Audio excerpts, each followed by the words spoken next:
कराची सरजानी गुलशन नूर में बताया जा रहा है फायरिंग से 2 अफराद जख्मी हुए हैं और जख्मियों में 40 साल मोहम्मद नसीम जबकि 45 साल तस्लीम शामिल हैं। जख्मियों को अब्बासी शहीद अस्पताल मुंतकिल कर दिया गया है। रेस्क्यू ज़राए ऐसा बता रहे हैं। कराची सरजानी गुलशन नूर यहाँ पर फायरिंग रिपोर्ट हुई है जिसमें 2 अफराद जख्मी हो गए हैं और जख्मियों में 40 साल मोहम्मद नसीम हैं और 45 साल तस्लीम शामिल हैं।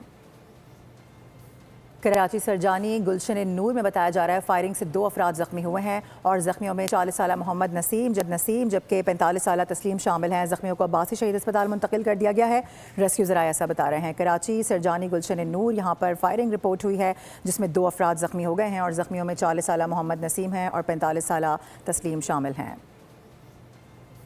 कराची सरजानी गुलशन नूर में बताया जा रहा है फायरिंग से 2 अफराद जख्मी हुए हैं और जख्मियों में 40 साल मोहम्मद नसीम जबकि 45 साल तस्लीम शामिल हैं। जख्मियों को अब्बासी शहीद अस्पताल मुंतकिल कर दिया गया है।